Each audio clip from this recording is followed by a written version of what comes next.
తాకట్లో ఉన్న బంగారాన్ని విడిపించలేక వడ్డీల మీద వడ్డీలు కడుతూ ఇబ్బంది పడుతున్నారా? అయితే ఇప్పుడే సంప్రదించండి శివ గోల్డ్ కంపెనీ. మీ నమ్మకానికి మా హామీ శివ గోల్డ్ కంపెనీ. చమురు ఎగుమతులకు కేర్ ఆఫ్ అడ్రస్ గా ఉండే రష్యా ఇప్పుడు ఇంధనం కోసం ఇతర దేశాలపై ఆధారపడాల్సిన పరిస్థితి నెలకొంది. ఉక్రెయిన్ వరుస డ్రోన్ దాడులతో రష్యాలోని రిఫైనరీలు తీవ్రంగా దెబ్బతినగా పెట్రోల్, డీజిల్ కు భారీ కొరత ఏర్పడింది.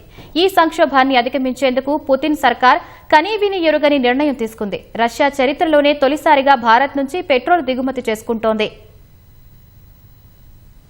ఉక్రెయిన్ వరుస డ్రోన్ దాడులతో రష్యాలోని చమురు శుద్ది కర్మాగారాలు తీవ్రంగా దెబ్బతిన్నాయి.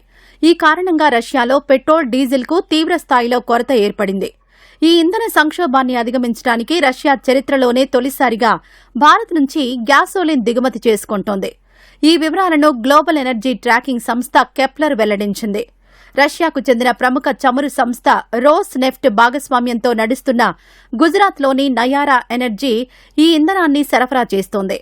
జూన్ 18న వదినార్ పోర్ట్ నుంచి 42,000 టన్నుల గ్యాసోలిన్తో బయలుదేరిన సైక్లోన్ అనే రష్యన్ నౌక జూలై 6న ఈజిప్ట్లోని దమియెట్టా పోర్టు వద్ద గార్నెట్ అనే మరో నౌకలోకి సముద్రం నడిబొడ్డున ఇంధనాన్ని మార్చింది.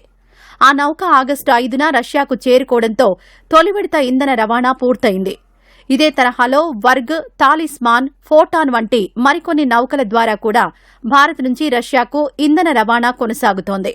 ఉక్రెయిన్ దాడుల ధాటికి రష్యాలోని ముడి చమురు శుద్ది సామర్థ్యం గణనీయంగా పడిపోయింది.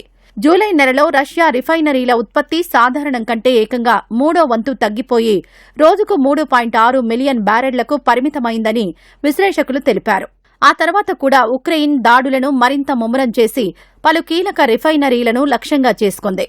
స్వదేశీ అవసరాలకు ప్రాధాన్యమిచ్చేందుకు రష్యా ఇప్పటికే పెట్రోల్, డీజిల్ ఎగుమతులపై పూర్తిగా నిషేధం విధించింది. అయినప్పటికీ స్థానికంగా ఇంధన లోటు పూడకపోవడంతో భారత్ వంటి దూర ప్రాంతాల నుంచి దిగుమతి చేసుకోక తప్పని పరిస్థితి ఏర్పడింది. రష్యాపై ఇప్పటికే పాశ్చాత్య దేశాలు, యూరోపియన్ యూనియన్ ఆంక్షలు ఉన్నాయి.